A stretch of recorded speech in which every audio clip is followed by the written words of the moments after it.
Es muy potente, pero se le da muy pequeño. Bueno, buenas tardes. Hola. Si queréis cerrar la puerta ya y que veáis. Sí, como quieras. Buenas tardes. Ha costado, los trenes no funcionan, los metros van lentos y los autobuses con retraso.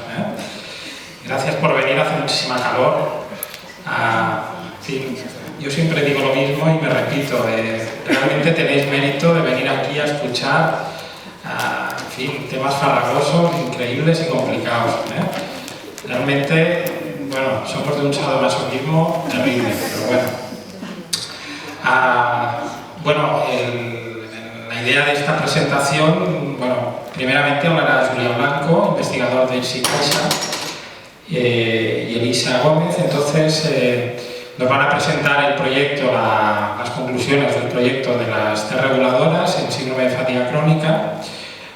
Seguidamente hablará Milagros García, que es inmunóloga del Clinic y colabora con nosotros desde hace unos meses en Ascend Biomedics. Ella va a explicar sobre todo el tema del Congreso de Investing Me en Londres. Entonces va a hacer un resumen de las ponencias. Os rogaría que por favor no grabarais porque muchas de las ponencias son inéditas, entonces no se puede grabar durante ese ratito. Y entonces luego hablará Teresa Palencia, que es doctora y es bioquímica y también colabora con nosotros. Y luego yo también os daré 4 cositas para finalizar y ya está. Si aguantamos, pues la cosa irá estupenda. Entonces, bueno, yo doy paso ahora ya a Julia Blanco y Elizabeth. Eli o Elizabeth. Elizabeth Gómez, perdón, y os explicarán un poco el tema. Gracias. Gracias, José Luis. Gracias a todos por venir en una tarde calurosa de viernes y para escuchar un poco los resultados del proyecto que muchos de vosotros ayudasteis a financiar. Yo no sé cuántos de vosotros estabais aquí hace aproximadamente un año, cuando hicimos la presentación del proyecto, pero bueno, espero que recordéis que la idea de este proyecto era caracterizar un poco más a fondo el sistema inmunológico de los pacientes con fatiga crónica. Entonces, yo os voy a explicar un poco, os voy a recordar qué es el sistema inmunológico y qué es lo que sabíamos hace un año. Y después Eli os explicará qué es lo que ella ha estado trabajando durante este año y cuáles son los resultados y las conclusiones que tenemos de este estudio. Como recordáis, es un estudio pequeño, las conclusiones no son revolucionarias, pero después de las conclusiones, vamos a decir, científicas del estudio, luego os volveré a comentar que el estudio sí que ha tenido otras implicaciones y que esto nos va a ayudar muchísimo en el futuro trabajo sobre inmunología en fatiga crónica. Entonces, nada, vamos al grano. Muchos de vosotros sabéis que uno de los factores que se asocian al síndrome de fatiga crónica son los defectos inmunológicos. Existe una conexión entre el sistema inmunitario y el síndrome de fatiga crónica. Y esa conexión la podemos encontrar al menos en 3 niveles. Y aquí os pongo los 3 ejemplos, pero probablemente podríamos encontrar algo. Esta enfermedad se ha asociado con un estado inflamatorio general. El control del estado inflamatorio es algo que hace el sistema inmunitario. También se ha asociado, y cada vez se está asociando más, esta enfermedad con fenómenos autoinmunes. Hay algo en el sistema inmune que está fallando y que nos está haciendo generar una respuesta contra algo nuestro, contra algo propio. Todavía no sabemos lo que es, pero, por ejemplo, los estudios con rituximab apuntan a que hay una mejora en un 50% de pacientes tratados con rituximab. El rituximab lo que hace es eliminar células B, eliminar los anticuerpos que producen las células B. Y en algunos pacientes también encontramos infecciones recurrentes. lo que nos está diciendo que hay algo en el sistema inmunitario que está fallando y que no permite un control de diferentes patógenos que nos dan. Pero lo que no sabemos, aunque llevemos 2 o 3 años trabajando en esto y aunque haya laboratorios que llevan muchos más años trabajando en la inmunología de la fatiga crónica, todavía no sabemos qué es lo que está fallando. Y para que os hagáis una idea de lo difícil que es saber qué es lo que está fallando, yo os pongo esta imagen de lo que sería una red de redes sociales.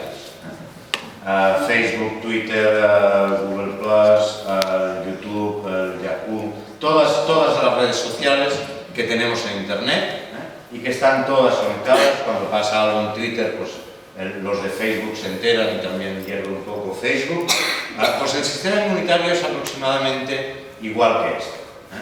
Pero en vez de tener diferentes redes sociales, lo que tenemos son diferentes tipos celulares. Y podemos tener células B, que son las que producen anticuerpos y que forman su red social, por decirlo así. Tenemos las células T, que pueden ser CD4 o CD8 y que se van a encargar de controlar infecciones, sobre todo las CD8 se van a encargar de los virus, y las células CD4 se van a encargar de orquestar un poco toda la respuesta, y estas también forman su red social. Pero igual que en Internet, cuando pasa algo en las células B, se van a enterar todas las otras células, porque todas las células están comunicadas.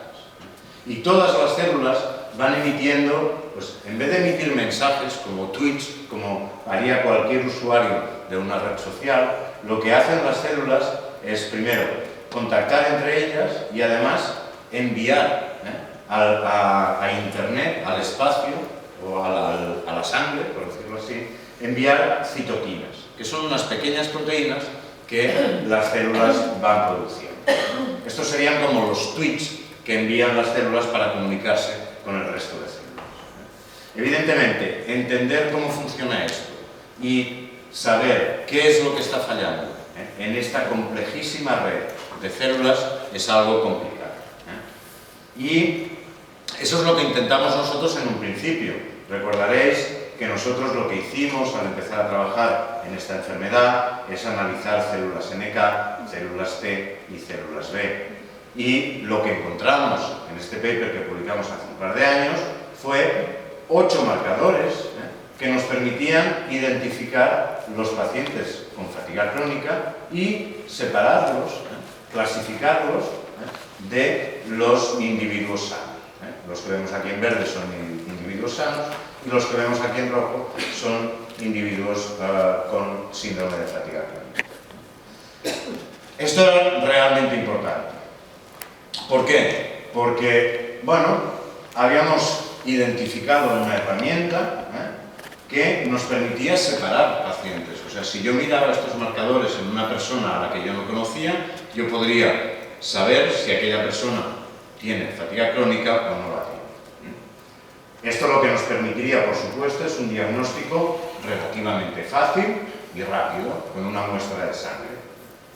Y, además, si sabemos que hay diferencias en el sistema inmunológico, esto nos está dando pistas sobre los mecanismos patogénicos que están ocurriendo en la enfermedad.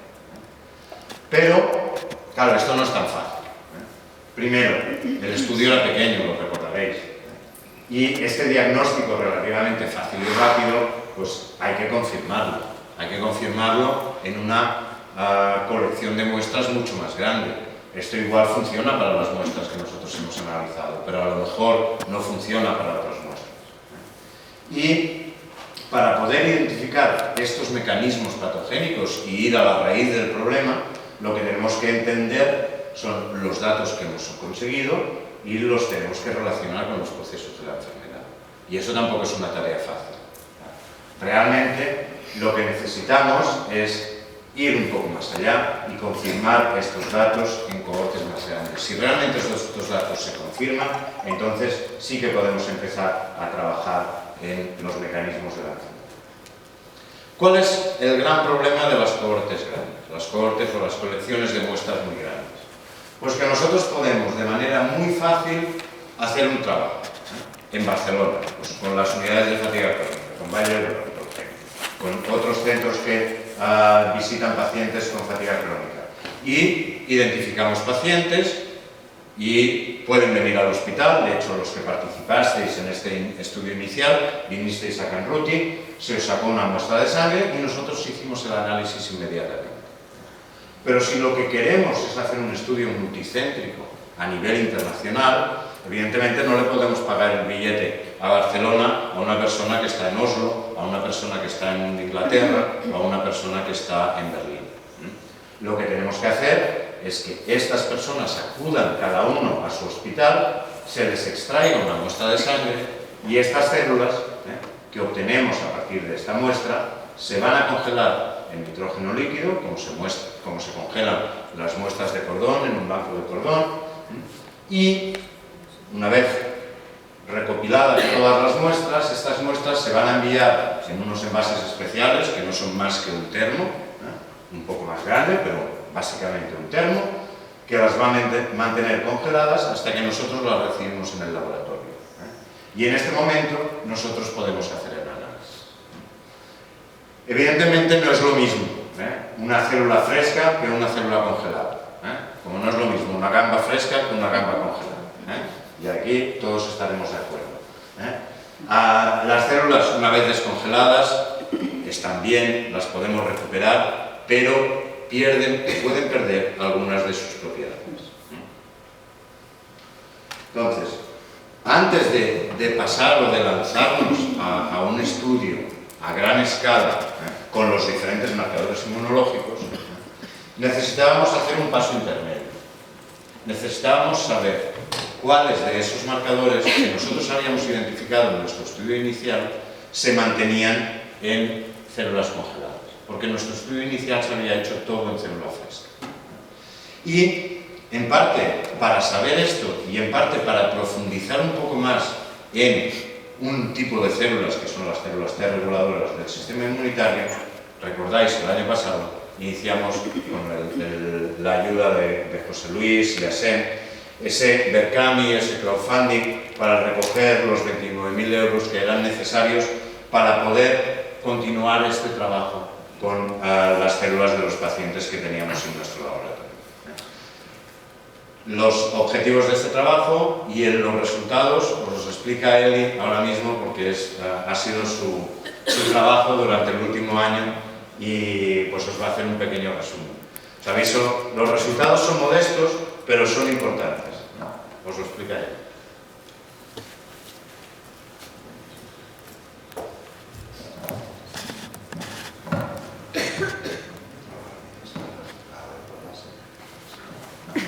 Hola, buenas tardes. Bueno, yo le he hecho un poco de trampas, he hecho aquí la introducción súper bonita de las redes sociales y todo esto, y ahora me deja mi marrón de explicaros los gráficos y las cosas que cuestan de entender. Así que bueno, voy a intentar. Vale, bueno, esto es a modo de recordatorio de la última reunión. Bueno, recordaos que hay como tres principales diferencias entre el primer estudio que se publicó y el que hemos realizado ahora. Una es, como se acaba de decir Julia, la más importante, que el primer estudio fue en muestras en fresco y esta vez son muestras congeladas. El segundo es que el número de pacientes es menor también, en el otro caso eran 30 y 22. Y en este caso tenemos 18 pacientes y 18 voluntarios sanos. Y la tercera diferencia sería que en este caso lo que hemos hecho es balancear los dos grupos. De modo que el grupo de pacientes del grupo de voluntarios sanos están balanceados en edad y sexo para que las posibles diferencias que veamos no sean atribuibles a estos factores. Esto, bueno, ya sé que hay muchos números, no hagáis mucho caso, simplemente, para mostraros que estos son los paneles que hemos hecho en el laboratorio, son 4. Lo que está en amarillo, digamos que son los marcadores nuevos que hemos añadido. Entre ellos, el más importante quizá es el marcador de viabilidad para descartar todas las células muertas, que es una de las diferencias que vemos cuando medimos células frescas o congelado, que el congelado siempre va a incrementar el nivel de muerte, entonces necesitamos un marcador de viabilidad. Y ahora más adelante os lo explico mejor, pero bueno, también están las citoquinas y C39, C73 para T-Rex y el famoso NKG2C que se asocia a CMV en el caso de las natural killers. Entonces, A ver, a modo de resumen, este nuevo estudio tiene dos objetivos principales. El primero sería, precisamente por el hecho de que se en muestras congeladas, evaluar la estabilidad de estos marcadores inmunológicos que ya habíamos probado anteriormente, en hacerlo ahora en muestras congeladas y por lo tanto ver si correlacionan bien, si los datos que obtuvimos en el primer estudio se pueden correlacionar con los de este último estudio. Y en segundo lugar, explorar nuevos marcadores, aprovechando que repetíamos el estudio, que teníamos muestra, pues añadir nuevos marcadores. Para el primer objetivo, que es evaluar la estabilidad de estos marcadores ya probados anteriormente, hemos hecho correlaciones entre los dos estudios. Esta sería la primera parte, que sería para todas las células T, tanto CD4 como las Tregs. Entonces lo que vemos son, tenemos 4 marcadores para CD4, de Tregs, CD56, Ki67 y las CD8 efectoras. Entonces en la parte superior, bueno, pues aquí primero deciros que la línea discontinua roja sería la teórica que nosotros esperamos conseguir cuando comparamos los datos en fresco y en congelado. La línea que veis en continua más gruesa sería la que obtenemos realmente. Entonces, cuanto más cerca tengamos nuestra diagonal de la discontinua, mejor es esta correlación. En el caso de las efectoras, de las Tregs y tanto las Classic como las Natural, vemos una correlación bastante buena. En el de Ki67 también la podemos considerar buena, pero el problema nos viene en CD56 cuando miramos las células, los linfocitos T. Bueno, aquí deciros que tampoco es muy alarmante porque somos conscientes que justo en este análisis hay incluidas células muertas por un problema, bueno, por una cuestión de análisis. Entonces, esperemos que si realmente podemos eliminar la célula muerta, esta correlación también se asemejaría a las anteriores. Estas serían las correlaciones y estos serían ya los resultados que hemos obtenido. En la parte de arriba podéis ver los resultados que se obtuvieron en el primer estudio, que ya está publicado, que eran muestras en fresco, 32 más 22, y este sería este último estudio, que son muestras congeladas, que como os comentaba son 18 más 18. Como podéis ver, bueno, no sé si se ve muy bien, pero en la parte superior veis que la barra gris sería el grupo de individuos sanos y la barra esta verde azulada son los individuos con síndrome de fatiga crónica. Esta línea con un numerito aquí arriba lo que nos está indicando es que hay diferencias entre los dos grupos, siempre que este número sea inferior a 0,05. En este caso, como veis, tanto para, es que no veo yo desde aquí, efectoras, porcentaje de Tregs, proliferación celular en linfocitos CD4 con Ki67 y el marcador CD56 en linfocitos T. En los 5 casos, en el anterior estudio vimos que había diferencias significativas entre los dos grupos. La pequeña mala noticia es que en esta segunda cohorte estas diferencias se han perdido. Quizás sí que se ven las tendencias, como podéis ver por ejemplo en el caso de las CD8 efectoras, en el grupo de pacientes con síndrome de fatiga crónica es inferior, aquí también lo parece, aquí es más alto y aquí también. O sea, parece que las tendencias se mantienen, pero hemos perdido la significancia. Esto era para células T, entonces un poco lo mismo para células natural killer, pero bueno, quizá las correlaciones en este caso sí que son peores. En Natural Killer hemos podido comparar entre los dos estudios el marcador CD25, NKp46 y CD57. Entonces aquí lo que vemos es que CD25 la correlación es bastante mala, NKp46 también y CD57 sí que se mantiene. Aquí nos sale CD69, pero es que este era ya incluso peor. Con lo cual esto sí que es una pequeñita mala noticia, sobre todo para el NKp46, que tenemos como bastantes esperanzas en este marcador, porque las correlaciones no han sido muy buenas. Y a nivel de resultados, pues lo mismo. No llegamos a observar diferencias significativas entre el grupo control y el grupo de pacientes. Y esto sería el primer objetivo, que era comparar los resultados en fresco con congelado y ver si realmente se mantenían estas diferencias que habíamos observado anteriormente. El segundo objetivo era aprovechar que volvíamos a hacer el estudio, un nuevo estudio, y mirar de incorporar y de explorar nuevos marcadores inmunológicos. En este caso, para las Tregs, añadimos los marcadores CD39 y CD73, que están aquí, para mirar funcionalidad de las células Tregs. Aprovechamos también para poner Ki67 y ver proliferación de las Tregs.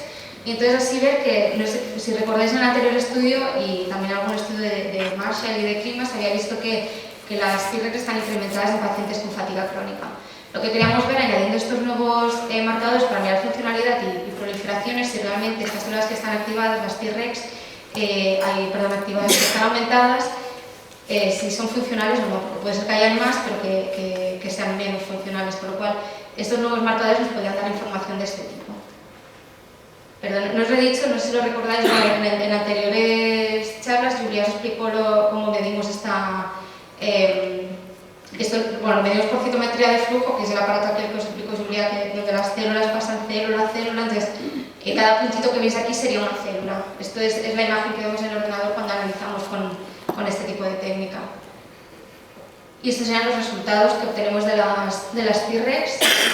No observamos diferencias significativas tampoco en este caso, ni en activación con Ki67, ni en funcionalidad con CD39, CD73. Esto hecho aquí sería de más a menos funcionalidad, con lo cual las células doble positivas 39-73 serían las más funcionales, y la verdad es que en los dos grupos parece que están a niveles muy similares. Y tampoco observamos diferencias en los diferentes tipos de Tregs. Como en el anterior caso, sí que se observan tendencias, pero nunca llegan a ser significativas. Y otra cosa que hemos añadido en este estudio es para, si os acordáis de lo que os acaba de decir Julia de esto de las redes, que las diferentes células del sistema inmunitario lanzan mensajes. Estos mensajes nosotros los llamamos citoquinas. Entonces lo que hemos hecho es también medir el balance entre las células productoras de estas citoquinas, principalmente entre las células TH1 y TH2 y Treg con TH17. Esto sería así porque esperando una respuesta equilibrada, nosotros esperaríamos que la respuesta TH1, que es una respuesta antiviral, asociada a una respuesta celular de CD8, estuviera equilibrada con una TH2, que es una respuesta más humoral de células B. Lo mismo para las Tregs con la respuesta TH17. Treg es una respuesta antiinflamatoria y TH17 proinflamatoria, con lo cual esperaríamos que esto estuviera equilibrado en una situación normal. ¿Qué puede pasar si hay una respuesta excesiva de TH2 o de TH17? Se desequilibra la balanza y lo que tendríamos son problemas de autoinmunidad, que es una de las teorías que se han asociado con pacientes con síndrome de fatiga crónica. En el sentido contrario, lo que podríamos encontrar son infecciones recurrentes. Entonces, lo que os decía, para medir este posible desequilibrio entre la red de citoquinas, de mensajes de las redes sociales, digamos, lo que hacemos es medir diferentes citoquinas asociadas con estas 4 respuestas. Para el caso de TH1, interferón gamma; para el caso de TH17, interleuquina 17, que estas serían las 2 proinflamatorias; y para el caso de TH2, interleuquina 4 y TGF-beta para Tregs. Aquí, perdonadme que los colores están invertidos. El caso de la columna roja serían los pacientes con fatiga crónica y el caso de la columna azul para los donantes. Aquí lo que vimos es que, observamos algo un poco diferente a lo que esperaríamos, que no tiene por qué ser mejor ni peor. Como os he dicho antes, esperaríamos que hubiera, voy a poner esta, si realmente el síndrome de fatiga crónica estaría asociado a procesos de autoinmunidad, esperaríamos que las TH1 y las Tregs estuvieran disminuidas frente a TH2 y TH17. Y lo que vemos es un poco lo contrario. Parece que hay una tendencia de TH1 a ser superior y a la inversa, para TH2 parece que es inferior. Es un poco lo contrario a lo que esperaríamos en un inicio. Por mala suerte tampoco observamos ninguna diferencia significativa, con lo cual tampoco podemos sacar una conclusión muy firme. Quizás si hubieran diferencias significativas podríamos optar por la otra opción, porque hubieran más infecciones recurrentes en estos pacientes, pero no hay ninguna diferencia significativa tampoco. Y por último, los nuevos marcadores de Natural Killer, NKG2C y NKP46. NKP46 estaba en el otro estudio, realmente el nuevo sería NKG2C, que está asociado a una expresión su expresión está asociada al herpes virus citomegalovirus, como también conocéis, y el NKP46, que también está implicado en la eliminación de células infectadas por virus. Esto es un poco lo que hicimos en el otro estudio, identificar diferentes subtipos de Natural Killer, y esto sería el nuevo análisis que hemos añadido, que es el NKF2C junto con C57 y NKP46 junto con C57 también. Y aquí lo que